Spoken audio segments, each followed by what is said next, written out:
Kita datang kepadanya dalam kerendahan, memohon ampun atas seluruh dosa dan kecemaran kita. Kita berharap Tuhan menolong kita semua, supaya kita datang di hadiratnya tanpa rasa takut oleh karena Tuhan mengampuni saya dan saudara. Percaya bahwa ada banyak hal yang kita alami dalam hidup, tapi kasih Tuhan lebih besar dari semua masalah yang kita alami. Kalau hari ini saudara ada dalam berbagai-bagai pergumulan hidup dan tantangan, taruh semua di kaki Tuhan malam hari ini. Berdoa, menyatakan isi hatimu, dan biarkan Tuhan bekerja sesuai dengan rencana dan waktunya bagi saudara. Kalau sehari ini saudara bersuka cita, bersyukurlah kepada Tuhan, karena Tuhan masih menyertai. Tetapi satu hal yang pasti, kalau masih ada hidup hingga hari ini, tandanya Tuhan ingin menyatakan sesuatu buat kita semua. Terima kasih banyak. Kalau ada hati yang gundah, mari biarkan Roh Kudus bekerja, sentuh dan jamah hidup kami masing-masing. Mari kita berdoa. Tuhan Allah kami, Bapa yang penuh kasih setia, kami siap hati kami untuk ada di hadirat Tuhan. Kami siap hati kami untuk mendengarkan firman-Mu. Kami siap hati kami untuk merendah di hadapan-Mu. Kalau Tuhan meminta untuk kami harus mengampuni, kami harus menerima orang lain sebagai bagian dari persiapan hati kami untuk menjadi ladang, menjadi tanah yang subur, supaya firman-Mu itu menjadi tumbuh di dalam hidup kami. Biarlah kekuatan Roh Kudus-Mu memampukan kami. Terima kasih banyak untuk semua orang yang menanti-nantikan acara ini. Pasti yang mereka nantikan hanya satu, lawatan Tuhan atas hidup mereka. Melalui firman-Mu Tuhan, berkati kami satu persatu sesuai dengan kebutuhan kami masing-masing. Kami percaya Roh Kudus-Mu bekerja mendahului kami. Terima kasih banyak. Jauhkanlah semua penggoda pencobaan, dan biarlah di malam penuh berkat ini kami sungguh akan menikmati sesuatu yang dari Tuhan. Terpujilah nama-Mu. Di dalam nama Yesus, firman yang hidup itu, kami berdoa. Amin. Bapak Ibu saudara-saudara yang dikasihi dalam Tuhan Yesus, shalom. Bagi kita semua yang ada di sini, shalom, selamat malam. Dari Gereja Agape, bersama-sama dengan 1-2 teman yang ada di sini, kami mengucapkan selamat malam, selamat berjumpa dengan semua saudara, semua sahabat yang berkesempatan hadir. Masih dalam suasana pencurahan Roh Kudus, karena saya diminta untuk berbicara 2 hari berkaitan dengan Roh Kudus. Tadi malam sudah bicara dalam perenungan firman Tuhan berkaitan dengan buah roh, dan malam hari ini diminta untuk saya mengulang kembali menyembah Tuhan di dalam roh dan kebenaran. Semoga bagian pembacaan ini dan pemberitaan malam hari ini akan menjadi sesuatu yang luar biasa, menolong kita semua untuk memahami kehendak Tuhan dan melakukannya dalam hidup tiap-tiap hari. Terpuji nama Tuhan. Pembacaan malam hari ini saya pilih untuk kita menurut Injil Yohanes pasal 4 ayat 1 sampai ayat yang ke-26. Satu kisah yang sengaja saya tidak mau potong di situ, biar kita membaca dengan baik sampai tuntas. Injil Yohanes pasal 4 ayat 1 sampai ayat yang ke-26. Percakapan dengan perempuan Samaria. Ketika Tuhan Yesus mengetahui bahwa orang-orang Farisi telah mendengar bahwa ia memperoleh dan membaptis murid lebih banyak daripada Yohanes, meskipun Yesus sendiri tidak membaptis melainkan murid-muridnya, ia pun meninggalkan Yudea dan kembali lagi ke Galilea. Ia harus melintasi daerah Samaria, maka sampailah ia ke sebuah kota di Samaria yang bernama Sikhar, dekat tanah yang diberikan Yakub dahulu kepada anaknya Yusuf. Di situ terdapat sumur Yakub. Yesus sangat letih oleh perjalanan, karena itu ia duduk di pinggir sumur itu. Hari kira-kira pukul 12. Maka datanglah seorang perempuan Samaria hendak menimba air. Kata Yesus kepadanya, "Berilah aku minum, sebab murid-muridnya telah pergi ke kota membeli makanan." Maka kata perempuan Samaria itu kepadanya, "Masakan engkau seorang Yahudi minta minum kepadaku seorang Samaria? Sebab orang Yahudi tidak bergaul dengan orang Samaria. Jawab Yesus kepadanya, jikalau engkau tahu tentang karunia Allah, dan siapakah dia yang berkata kepadamu, berilah aku minum, niscaya engkau telah meminta kepadanya, dan ia telah memberikan kepadamu air hidup. Kata perempuan itu kepadanya, Tuhan, engkau tidak punya timba dan sumur ini amat dalam. Dari manakah engkau memperoleh air hidup itu? Adakah engkau lebih besar daripada bapa kami Yakub, yang memberikan sumur ini kepada kami, dan yang telah minum sendiri dari dalamnya, ia serta anak-anaknya dan ternaknya? Jawab Yesus kepadanya, barang siapa minum air ini, ia akan haus lagi.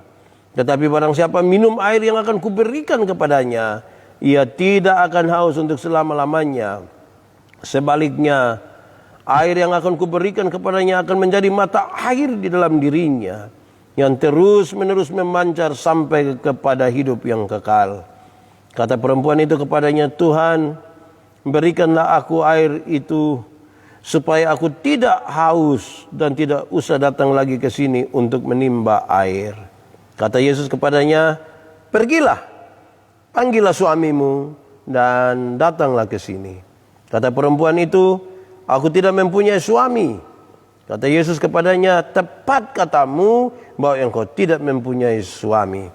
Sebab engkau sudah mempunyai 5 suami, dan yang ada sekarang padamu bukanlah suamimu. Dalam hal ini engkau berkata benar. Kata perempuan itu kepadanya, Tuhan, nyata sekarang padaku bahwa engkau seorang nabi. Nenek moyang kami menyembah di atas gunung ini, tetapi kamu katakan bahwa Yerusalemlah tempat orang menyembah. Kata Yesus kepadanya, percayalah kepadaku, hai perempuan, saatnya akan tiba bahwa kamu akan menyembah Bapa bukan di gunung ini dan bukan juga di Yerusalem. Kamu menyembah apa yang tidak kamu kenal, kami menyembah apa yang kami kenal. Sebab keselamatan datang dari bangsa Yahudi. Tetapi saatnya akan datang, dan sudah tiba sekarang, bahwa penyembah-penyembah benar akan menyembah Bapa dalam roh dan kebenaran. Sebab Bapa menghendaki penyembah-penyembah demikian. Allah itu roh, dan barang siapa menyembah dia, harus menyembahnya dalam roh dan kebenaran. Jawab perempuan itu kepadanya, aku tahu bahwa Mesias akan datang, yang disebut juga Kristus. Apabila ia datang, ia akan memberikan segala sesuatu kepada kami. Kata Yesus kepadanya, akulah dia yang sedang berkata-kata dengan engkau. Demikian firman Tuhan. Berbahagia setiap orang mendengar firman, memelihara dan melakukan dalam hidup setiap hari. Shalom. Bagi semua yang ada di sini, shalom. Selamat malam buat kita semua. Di malam penuh berkat ini. Bersyukur sekali karena 2 malam berturut-turut kita akan bicara tentang atau di sekitar Roh Kudus. Di malam pertama kemarin saya telah berbicara menurut pemberitaan firman Tuhan tentang buah roh. Dan di malam hari ini ada satu pergumulan yang serius tetapi sekaligus menjadi bagian penting buat kita. Karena ini sebuah permintaan, saya diminta untuk bicara kembali soal menyembah Tuhan dalam roh dan kebenaran. Karena itu saya membaca teks ini untuk membawa kita berpikir kembali, merenungkan kembali, dan dalam kekuatan Roh Kudus kita dimampukan untuk melakukan kehendak-Nya. Saudara-saudara, Tuhan Yesus melintasi daerah Samaria. Sampailah dia di sumur Yakub. Ada 2 hal yang menurut saya agak ganjil sedikit. Kenapa saudara-saudara? Oleh karena Yesus meminta kepada murid-murid untuk pergi dan membeli makan buat mereka. Yesus sementara mempersiapkan sesuatu, dan ini tidak biasa. Kalau hanya beli makan kan mereka hanya makan roti. Tidak harus 12 laki-laki besar-besar, laki-laki dewasa itu pergi semua. Tetapi hari ini Yesus meminta mereka pergi. Yesus sendiri untuk apa sesungguhnya? Sesungguhnya punya kepentingan perjumpaan Yesus dengan perempuan Samaria ini. Saudara bayangkan kalau perempuan ini datang ke sumur Yakub. Dia datang seorang diri dan ada laki-laki yang tidak dia kenal, kira-kira ada 13 orang di situ. Menurut saudara dia berani maju kok tidak? Tidak. Dia pasti menunggu kapan orang-orang asing ini pergi baru dia datang. Yesus sengaja mempersiapkan ini, saudara, tapi dengan resiko yang besar. Kenapa seorang rabi Yahudi tidak boleh berbicara dengan seorang perempuan, apalagi perempuan Samaria itu di hadapan umum. Tetapi untuk satu jiwa ini, Yesus mau mempertaruhkan hal-hal yang dalam pikiran manusia ini salah. Betapa berharganya satu jiwa ini di hadapan Tuhan. Saudara-saudara, hal yang kedua yang ganjil itu adalah tidak biasa. Perempuan-perempuan di Palestina itu menimba air di siang hari.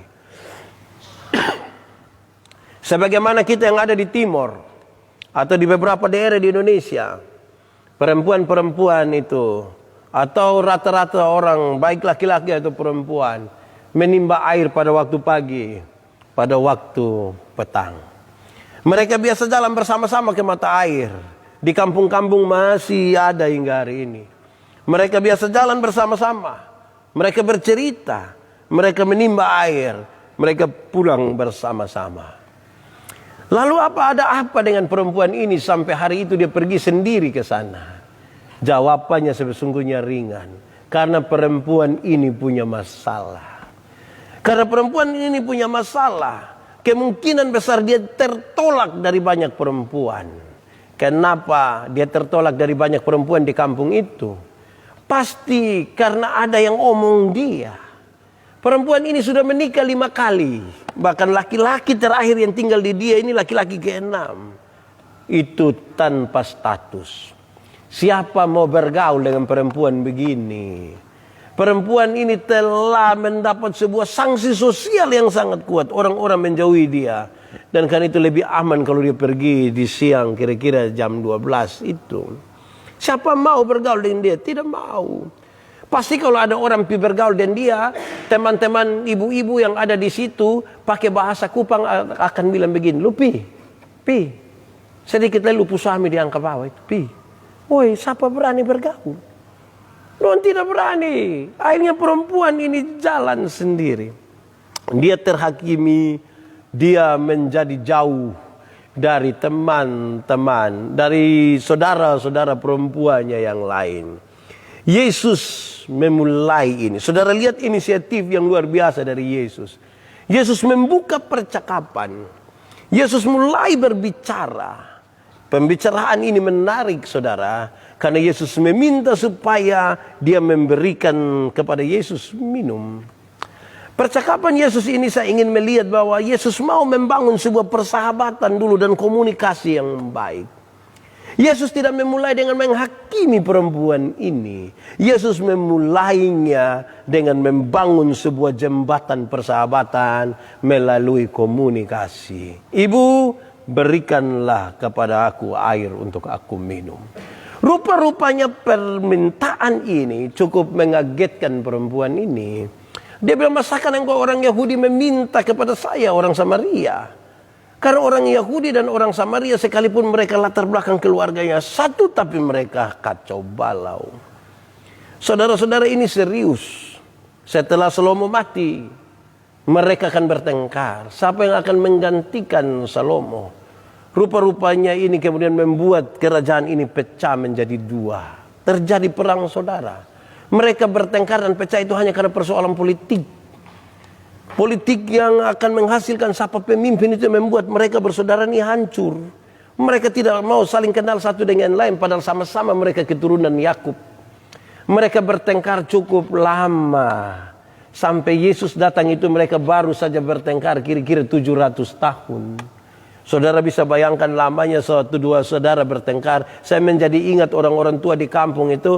Kalau mereka marah terhadap saudara, kadang-kadang mereka bilang begini, 7 turunan, saya tidak kenal engkau, 7 turunan, bayangkan. Yesus datang kepadanya. Orang Yahudi agak ekstrim sedikit. Bagi teman-teman, saudara-saudara dari Samaria, mereka anggap mereka itu sangat asing. Bahkan kalau ada sesuatu yang telah disentuh oleh orang-orang Samaria, tidak mungkin disentuh lagi oleh orang-orang Yahudi. Kenapa? Dia anggap terlalu haram. Sekarang Yesus berjumpa dengan perempuan ini. Dalam percakapan tentang air ini, perempuan ini masih merasa seolah-olah bahwa ada sesuatu yang berkaitan dengan air secara jasmani saja. Padahal Yesus punya maksud yang lain untuk itu. Yesus bilang, kalau kamu minum dari air dari sumur ini, kamu akan haus lagi. Tapi kalau kamu minum dari air yang akan kuberikan kepadamu, maka dia akan mengalir dalam hidupmu sampai kepada kehidupan yang kekal. Percakapan itu kemudian semakin mengerucut kepada hal-hal yang serius. Ketika Yesus bilang begini, pergi dan panggil suamimu. Dengan jujur sekali perempuan ini mengatakan, saya tidak bersuami. Yesus bilang, benar. Engkau sudah menikah 5 kali. Dan laki-laki ini yang sekarang denganmu, dia tanpa status itu. Dalam hal ini engkau berkata benar. Saudara lihat masalahnya sekarang. Perempuan ini punya masalah persinahan. Karena dia sementara tinggal dengan laki-laki yang tanpa status. Harusnya Yesus menghakimi dia dengan persoalan-persoalan atau hukum-hukum persinahan. Tapi coba saudara baca selesai dari teks ini. Yesus tidak mengatakan hal itu sama sekali. Ada masalah pada perempuan ini yang dia kira kalau dia kawin cerai, masalah ini bisa selesai. Ternyata sudah 5 kali dan tidak menyelesaikan persoalannya. Dia tetap tidak puas. Lalu saudara lihat percakapan selanjutnya. Yesus memahami sebuah masalah mendasar dari persoalan yang dialami perempuan ini. Dan dia kira kalau dia kawin cerai ini akan menyelesaikan persoalannya. Yesus memahami persoalannya. Yesus bilang begini, ada masalah pada caramu menyembah Tuhan. Saudara sekalian, saya ingin sampaikan pada saudara, kalau ada orang punya masalah, dan itu masalah itu ada terus dalam dirinya, periksa ulang cara dia menyembah Tuhan. Jangan-jangan saudara masalah yang sementara dialami, sementara dihadapi sekarang, bahkan menjadi bahan pergunjingan banyak orang, itu justru dimulai pada persoalan kita menyembah Tuhan. Orang-orang Samaria itu menyembah Tuhan di Gunung Gerizim. Dan orang-orang Yahudi menyembahnya di Yerusalem. Saudara tahu bahwa ini bertahun-tahun menjadi sebuah pola yang sulit untuk dihancurkan. Masing-masing merasa seolah-olah di Gerizim lah ada Tuhan di situ. Dan separuh mengatakan karena ada bait Allah di Yerusalem maka Tuhan ada di situ. Ini yang Yesus ingin sampaikan kepada perempuan ini. Yesus bilang, Allah itu roh. Maka kamu harus menyembahnya dalam roh dan kebenaran. Bukan lagi di Gunung Gerizim tempat orang-orang Samaria menyembah Tuhan. Bukan lagi di Yerusalem. Tetapi di dalam roh dan kebenaran. Tidak ada lagi tembok-tembok di situ kalau roh datang. Saudara-saudara, lalu apa artinya? Apa artinya menyembah Tuhan dalam roh dan kebenaran? Karena ini sekaligus memberi jawab pada persoalan perempuan ini. Saudara lihat, dalam kacamata manusia kita langsung menghakimi perempuan ini dalam persoalan perzinahan. Tapi Yesus mengerucut sampai pada masalah paling mendasar dalam hidupnya, yaitu cara dia menyembah Tuhan. Ada amin kok? Amin. Amin. Terima kasih. Jadi ada masalah tuh periksa ulang cara kita menyembah. Kalau ada masalah periksa kita pun spiritualitas dulu di hadapan Tuhan. Karena berkata-kata tentang doa, ibadah, spirit belum tentu itu dimulai dari sebuah spirit yang baik kok di hadapan Tuhan. Saudara-saudara, lantas pasti pertanyaan pentingnya adalah, Pak Pendeta, lalu apa itu menyembah Tuhan dalam roh dan kebenaran? Ini yang penting, saudara. Menyembah Tuhan dalam roh dan apa? Kebenaran. Saya akan berbicara sedikit agak panjang, tapi saya mulai dari 2 kata kunci untuk menolong kita menyembah Tuhan dalam roh dan kebenaran. Supaya jangan umat percaya kepada Tuhan yang sudah menerima Roh Kudus, justru dia salah menyembah Tuhan dalam roh dan kebenaran. Ada 2 kata kunci. Kata kunci pertama adalah roh. Kalau kata kunci pertama adalah roh, mari kita bertanya, Apa lawan dari roh? Lawan dari roh adalah kedagingan. Saudara jangan menyembah Tuhan dalam kedagingan. Harus menyembahnya dalam roh, bukan kedagingan. Apa itu kedagingan? Kalau saya langsung pakai contoh, saudara tahu bahwa banyak orang menyembah Tuhan dalam kedagingan, upaya memuaskan apa yang dia mau. Banyak orang menyembah Tuhan tetapi supaya dilihat oleh orang lain, dipuji oleh orang lain. Itu kedagingan. Jadi motivasi utama kita untuk datang kepada Tuhan itu menjadi ukuran apakah kita menyembahnya di dalam roh atau justru hanya pada persoalan-persoalan kedagingan. Itu Tuhan yang tahu. Di hadapan Anda, di hadapan saudara-saudara, pendeta Yandi bisa berkhotbah seolah-olah dipenuhi dengan Roh Kudus. Tapi motivasi dasarnya hanya Tuhan yang tahu. Ini orang datang dalam roh atau justru dalam kedagingan. Kadang-kadang pendeta Yandi terlalu makan puji juga. Dia butuh pujian kadang-kadang. Dan ini sangat luar biasa kalau orang melayani Tuhan dan butuh pengakuan dari orang lain. Kita belum selesai dengan diri kita. Kalau semua yang kita kerjakan ini masih berdimensi apa yang orang katakan kepada kita dan bukan Tuhan katakan kepada kita, itu masih kedagingan, saudara. Itu belum roh. Itu kata kunci pertama, roh. Lawannya adalah kedagingan. Yang kedua, kebenaran. Lawan dari kebenaran itu adalah kemunafikan. Saudara tidak bisa datang kepada Tuhan dalam kemunafikan. Saudara tahu arti kata munafik? Tahu? Coba kalau saudara tahu, coba angkat tangan yang munafik. Oh tidak ada, oh tidak apa-apa. Tapi munafik itu di muka baik sekali, di belakang jahat sekali. Munafik itu di muka itu manis sekali, di belakang pahit sekali. Munafik itu di muka omong lain, di belakang omong lain. Itu munafik. Apalagi kalau kerja tipu-tipu. Itu munafik. Saudara lihat, menurut saudara, masih ada orang kok tidak yang dia datang beribadah kepada Tuhan. Termasuk kami pendeta-pendeta yang datang dalam kemunafikan. Yang datang di dalam kedagingan. Masih banyak penyembah-penyembah yang datang dalam kemunafikan. Yang datang dalam kedagingan. Dan karena itu Yesus bilang, Allah yang roh itu memungkinkan, mau sekali supaya orang-orang yang penyembah itulah orang-orang yang menyembahnya dalam roh dan kebenaran. Bukan dalam kedagingan dan kemunafikan.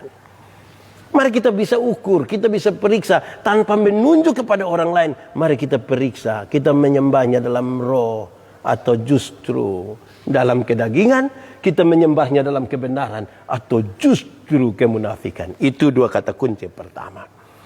Sekarang mari kita masuk apa itu menyembah Tuhan dalam roh dan kebenaran. Bertolak dari dua kata itu. Sebenarnya catatannya ada 8 saudara. Tapi saya menyimpulkannya dalam 3 hal. Sebenarnya video saya yang ini sudah ada di YouTube. Tapi saya ingin untuk membahasakannya kembali. 1. Menyembah Tuhan dalam roh dan kebenaran itu bukan sebuah reaksi emosional. Bukan sebuah reaksi emosional. Tetapi dia sebuah sikap iman. Saya ulangi. Menyembah Tuhan dalam roh dan kebenaran itu bukan sebuah reaksi emosional. Tetapi apa? Sebuah sikap iman. Banyak orang datang menyembah Tuhan dalam reaksi emosional. Apa itu sikap iman? Apa itu reaksi emosional? Ketika ada orang meninggal, orang tua mati, suami mati, istri mati, sedih kok tidak? Sedih kan? Waktu ini orang sedih, orang yang benar, yang menyembah Tuhan dalam roh dan kebenaran akan bertanya pada dirinya, apa yang saya imani? Apa yang saya imani tentang kematian? Karena kita mau bicara tentang sikap iman. Maka kita akan merenungkan apa yang saya imani tentang kematian. Saya mengimani dan saya menemukan dalam Alkitab. Ternyata mati bukan akhir dari segala sesuatu. Mati adalah tempat di mana kita diubah dari tubuh yang dapat binasa ke dalam tubuh yang tidak dapat binasa, supaya bisa hidup dalam kekekalan bersama Kristus di sorga. Berdasarkan pemahaman iman itu, saya akan menyanyi, sabar dalam susah sukarmu, sabar. Menyadari bahwa ada sebuah konteks duka cita, tetapi kita punya iman melampaui duka cita itu. Itu menyembahnya dalam roh dan kebenaran. Bukan orang punya suami ada sakit kok mati di situ dan dia sedih, kita datang, kita minta menyanyi satu lagu sebelum pembacaan perenungan firman Tuhan, kita bangun kok mulai menyanyi. Di dalam doamu kau sebut namaku. Itu pas dia menyanyi begitu, separuh saya bilang aduh. Belum lagi kalau nanti pas interlude-nya orang minta anak kecil satu baca puisi dengan judul Ditinggal Ayah. Itu satu teng besar menangis semua, terus saudara dengan bangga ya bilang semua menangis. Bangga. Orang susah tapi bikin tambah menangis. Bangga. Orang kalau kedinginan karena kehujanan, jangan celup lagi dia di kolam. Kecuali kalau itu kolam tidak ada air. Dia kedinginan. Harapan iman yang kita mau kasih tahu dia di sini. Jadi bukan reaksi emosional. Sikap iman. Supaya ketika kita berjumpa dengan masalah demi masalah dalam hidup kita, kita bertanya, apa yang saya imani? Banyak orang bisa menangis pada waktu ibadah. Tapi ketika ada pada masalah-masalah rumah tangga, masalah-masalah pekerjaan, tanggung jawab, dia tidak mengambil sikap iman. Lantas itukah yang saudara sebut dengan menyembahnya dalam roh dan kebenaran? Tidak akan lagi dikurung di Gerizim dan di Yerusalem. Dia menembus batas-batas tembok-tembok gereja. Karena Tuhan menginginkan penyembahan yang benar. Dalam roh bukan dalam kedagingan. Dalam kebenaran dan bukan dalam kemunafikan. Saya mau tanya, saudara punya masalah? Ada masalah sekarang? Tidak usah omong karena saya lihat ini muka masalah semua. Masalah itu adalah kesenjangan antara harapan dan kenyataan. Karena dalam hidup ini ada banyak harapan, tapi kenyataan mungkin bertolak belakang dengan itu keadaan. Dan sekarang orang-orang percaya yang menyembahnya dalam roh dan kebenaran akan bertanya, apa yang saya imani soal itu? Apa yang saya imani? Itu poin pertama. Jangan ke saudara kira kalau menyanyi, kau menangis itu sudah dalam roh dan kebenaran. Tidak semua. Kalau saudara hanya ingin menangis, nonton film Korea. Bisa menangis juga. Jadi bukan ukurannya air mata saudara. Ukurannya kedagingan atau roh, ukurannya kemunafikan atau kebenaran. Itu pertama. Kedua saudara, menyembah Tuhan dalam roh dan kebenaran itu, kepuasan manusia tidak boleh lebih tinggi dari kemuliaan Allah. Saya ulangi. Menyembah Tuhan dalam roh dan kebenaran itu, kepuasan manusia tidak boleh lebih tinggi dari kemuliaan Allah. Tidak boleh. Jadi ini serius sekali saudara-saudara. Ada banyak jemaat pergi beribadah itu cari kepuasan, bukan cari kemuliaan. Mari kita jujur terhadap diri kita tanpa memandang pada orang lain. Yang kita cari dalam ibadah itu apa? Kepuasan atau kemuliaan. Karena menyembahnya dalam roh dan kebenaran, itu yang kita cari adalah kemuliaan Allah, bukan kepuasan. Saya berkhotbah di banyak tempat saudara. Kalau pas di bagian-bagian menyembah Tuhan dalam roh dan kebenaran, saya ingin sampaikan kepada mereka, pada semua jemaat, saya kasih tahu mereka, saya khotbah habis saudara suka atau tidak suka, tidak penting. Yang penting kemuliaan Allah dinyatakan. Saya khotbah habis tahun depan saudara mau undang saya lagi atau tidak, tidak penting. Yang lebih penting adalah kemuliaan Allah dinyatakan. Kadang-kadang kita butuh untuk memuaskan orang, tapi bukan untuk kemuliaan. Tuhan itu mau pakai kita berkhotbah, menyanyi segala macam. Untuk apa saudara? Untuk kemuliaannya dinyatakan. Bukan untuk kita. Kita ini kadang-kadang seperti apa ya? Kita buat kita pun diri lebih inti lah. Kadang-kadang dalam gereja, dalam ibadah kita rasa kita terlalu inti. Sampai orang lain sudah tidak dapat apa-apa lah. Hanya kita yang muncul tiap-tiap waktu. Sudah tidak ada orang lain. Saudara-saudara, karena itu hamba-hamba Tuhan, termasuk saya, jangan bawa orang datang kepada diri kita, bawa orang datang kepada Tuhan. Menyembahnya dalam roh dan kebenaran. Kepuasan manusia tidak lebih penting dari kemuliaan Allah. Saya tegur dua ibu. Saya tegur dua ibu ini berkaitan dengan dua hal yang beda. Pertama, saya pimpin satu kebaktian, kebangunan rohani di satu gereja di Kupang. Saya khotbah habis, ini ibu datang ke saya, dia bilang begini, Pak Pendeta, terima kasih banyak khotbah yang luar biasa. Saya bilang terima kasih. Terus dia lanjut ini kalimat, dia bilang begini, coba kalau saya pun pendeta juga. Saya bilang kenapa? Coba ibu mau ulang.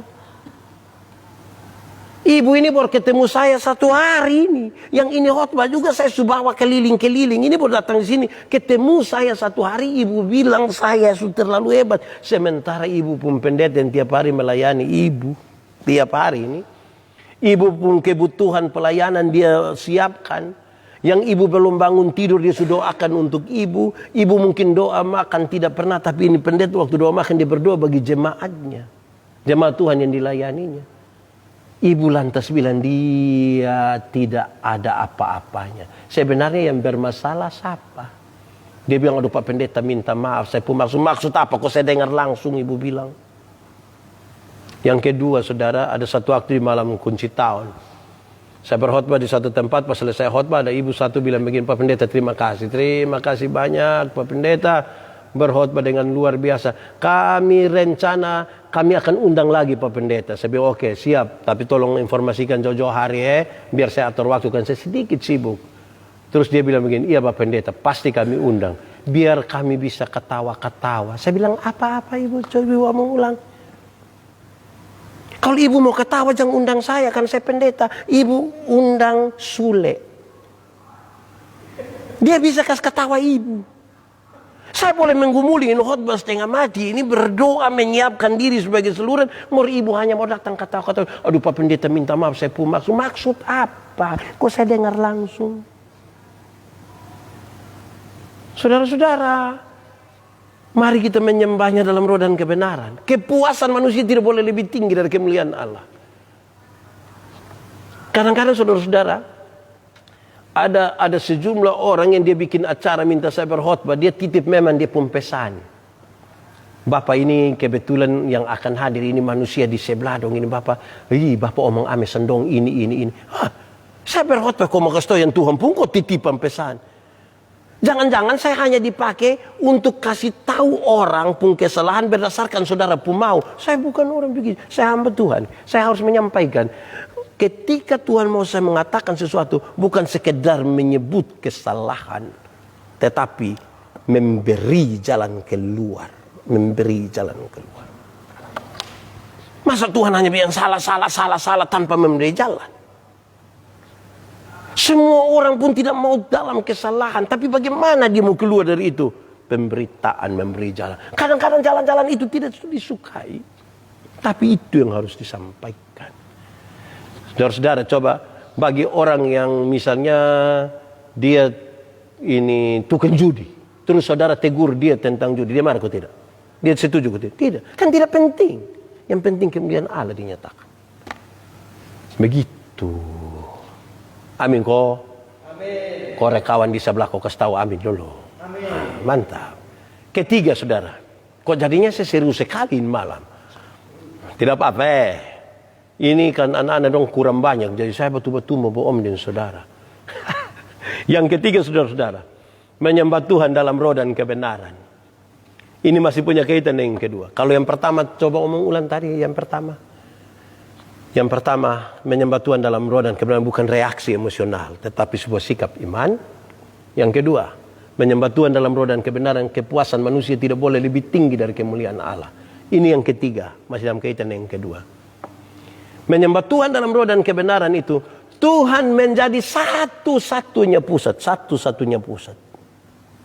Bukan pengkhotbah, bukan pemain musik, bukan pemimpin pujian, bukan ornamen apapun di dalam gereja. Tuhan menjadi satu-satunya pusat.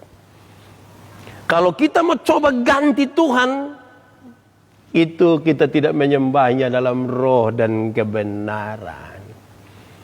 Tuhan menjadi pusat. Saya tidak boleh bawa orang datang kepada saya. Datang kepada Tuhan. Ada satu waktu saya pasti dilupakan. Tidak apa-apa, yang penting orang datang kepada Tuhan.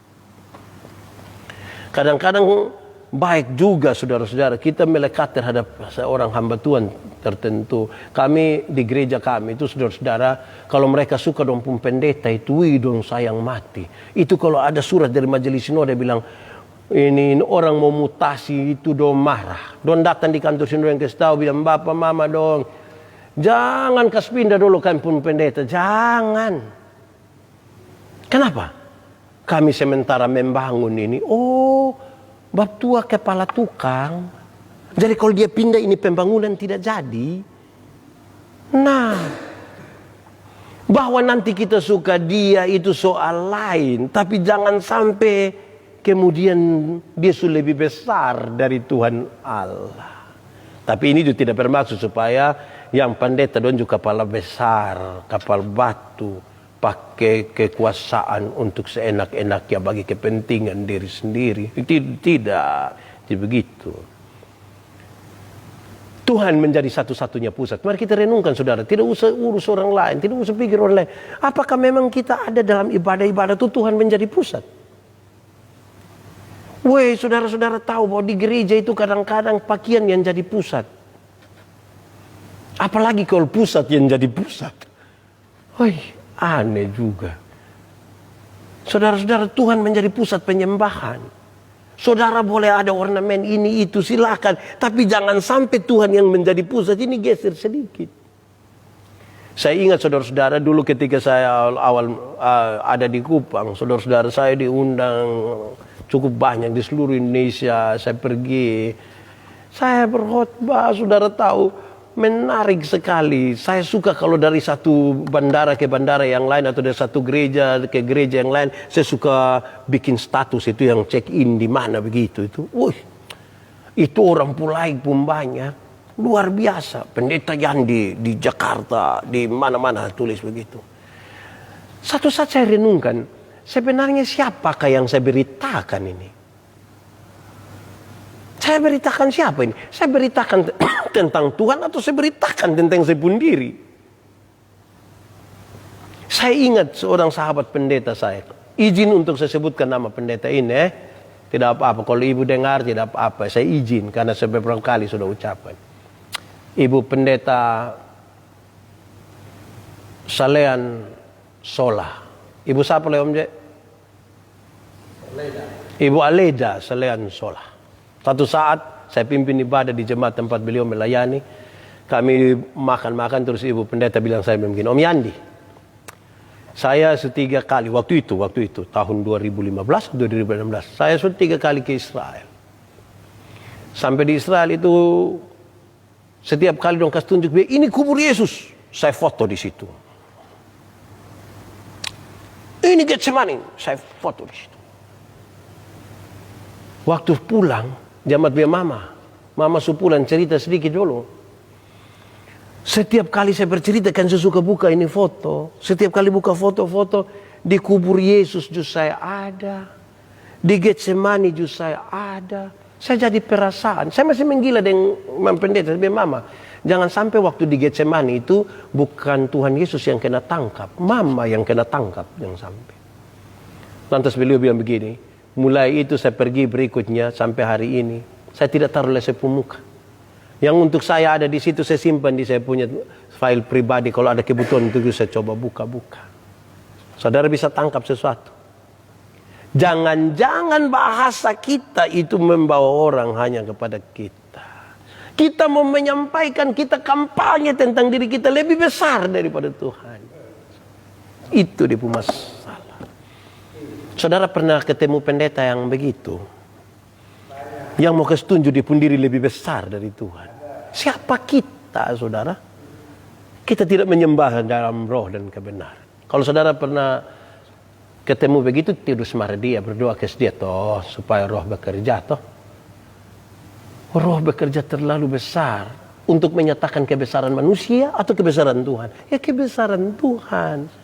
Kita jangan taruh kita hidup di situ. Kita bukan siapa-siapa. Saudara, kalau tiga hal ini kita pegang baik-baik, saudara. Bukan reaksi emosional, tapi sikap iman. Bukan untuk mencari kepuasan, tapi kemuliaan. Dan Tuhan menjadi satu-satunya pusat. Kita bisa berjumpa bersama-sama dan kita menyebut, tak pandang dari gereja mana, asal kau berdiri atas firman-Nya. Tapi sepanjang ini tiga hal belum ada pada kita, kita akan rasa kita pun gereja lebih baik dari orang lain. Kita akan baku tuduh satu daya lain. Dan di manakah roh Tuhan kalau masing-masing orang yang mengaku gereja suka baku tuduh, suka baku ancam, suka baku sindir? Di mana roh Tuhan? Saudara-saudara, 2 hari yang luar biasa ini biar menjadi bagian yang indah buat kita semua. Malam penuh berkat ini baru berlangsung kira-kira berapa minggu, Om Iva? 2 minggu ada? 3 minggu? Tapi saya mendapat beberapa catatan dari banyak orang yang mengikutinya. Terima kasih. Saya akan kasih kesempatan kepada orang yang mau untuk tema, ada satu tema yang akan saya khotbahkan, boleh. Tapi orang pertama dia tulis apa, saya siap untuk apa. Selanjutnya biar saya siapkan karena saya habis ibadah pelayanan harian baru saya buka jam 10 malam. Terima kasih banyak saudara-saudara. Pegang teguh hal ini. 3 hal yang ini.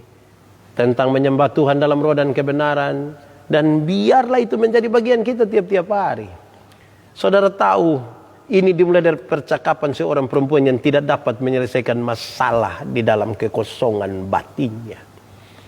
Dia sudah coba untuk berganti-ganti pasangan 5 kali, tapi dia belum menyelesaikan masalah. Yesus tidak langsung menghakimi dia dengan persoalan persinahan. Yesus menyentuh hal yang paling penting dalam hidupnya.